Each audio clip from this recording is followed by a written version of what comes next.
So, what if someone told you that the things you want most in life aren't just random whims?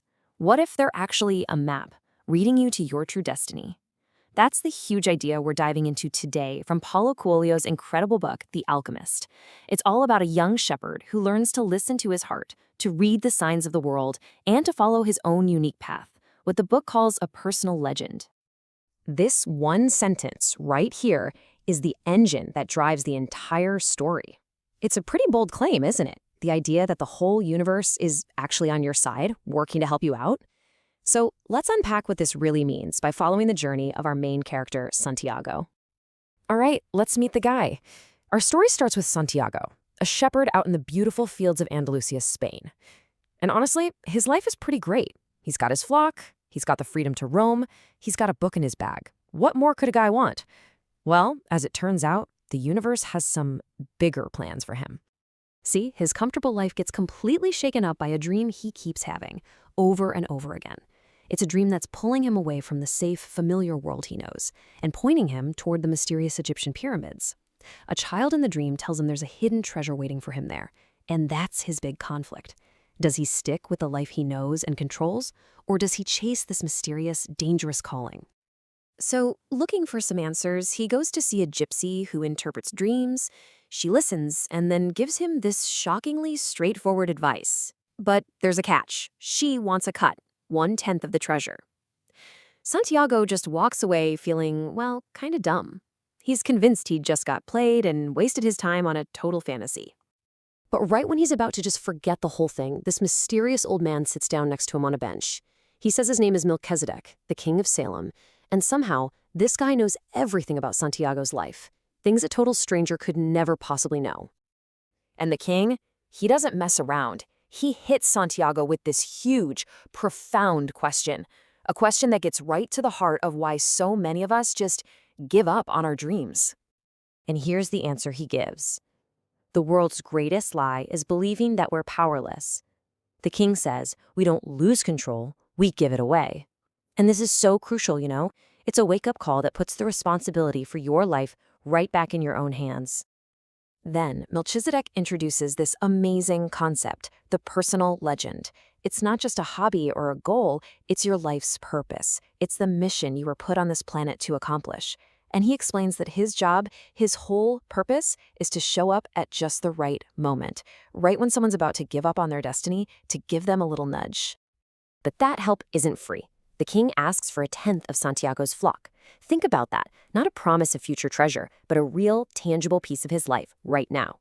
This is Santiago's first big test of commitment. In return, the king gives him 2 stones, Urim and Thummim, one black for yes and one white for no, to help him beat the signs when he's feeling lost. Before he goes, the king tells him this little story. A boy has to walk around a palace carrying a spoon with 2 drops of oil in it. The first time, he's so focused on not spilling the oil that he misses all the amazing things in the palace. The second time, he's so blown away by the beauty around him that he spills the oil. The lesson? The secret to a happy life is to experience all the wonders of the world, but to never, ever lose sight of your mission. And just like that, Santiago makes his decision. He sells his entire flock, his whole life as he knew it, and takes a boat to Tangier, in Africa. This is it. There's no turning back now. The quest has officially started. And bam! The first test hits him. And it hits him hard. He's barely stepped onto the continent when a friendly guy offers to be his guide. But in the chaos of a busy market, Santiago gets distracted by a beautiful sword for just a second. And when he turns back, his new friend is gone. And so is every single coin he had. He is totally alone, broke, in a country where he doesn't even speak the language. Utterly devastating. Okay, now this moment right here is so important. In his absolute lowest moment, he makes a conscious choice about who he is. He could see himself as a poor victim, right? And that would just lead to bitterness and going home defeated. But instead, he decides to change the story. He tells himself, I am an adventurer on a quest for treasure. And that one little shift in how he sees himself, well, it changes absolutely everything. This isn't a disaster anymore. It's just part of the adventure. So, with this new adventurer mindset, he doesn't give up. He finds a little crystal shop and offers to clean all the dusty glasses in exchange for a plate of food. The owner, a very cautious and kind of sad man, is so impressed by his hard work that he offers him a job on the spot. Now, the crystal merchant is the total opposite of Santiago. He has a dream too. He's wanted his whole life to make pilgrimage to Mecca, but he admits he's actually afraid of achieving it. For him, it's the idea of the dream that keeps him going, not actually chasing it. He represents the danger of getting too comfortable with a dream you never planned to fulfill. Santiago, on the other hand, is all about taking action. He immediately starts shaking things up. He doesn't just work, he innovates. He sees thirsty people walking up the hot hill to the shop and has a brilliant idea. Let's sell mint tea in these beautiful crystal glasses. His new ideas completely turn the sleepy old shop into a booming success. As business gets better and better, the merchant keeps saying this one word, maktub. He tells Santiago it's an Arabic word that means something like, it is written. It's this idea that some things are just meant to be, that they're part of a bigger plan. And this just reinforces everything Santiago is starting to believe about the universe having his back. So Santiago works there for almost a full year. And by the end of it, he hasn't just made his money back, he's earned enough to buy a flock twice the size of his original one. He can go home now, a rich man.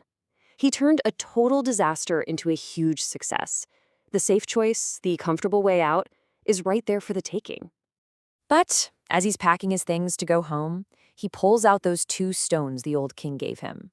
He remembers the choice he made to come here, the thrill of it all, and he realizes that something deep inside him has changed for good. Being a shepherd just isn't his dream anymore. So he makes another huge, risky decision. He understands that the money was never the real treasure. It was just a step along the way. He takes all the money he worked so hard for and uses it to join a caravan heading east, across the massive Sahara Desert, straight for the pyramids. He is once again risking everything he has for his dream. On the caravan, he meets this new guy, the Englishman.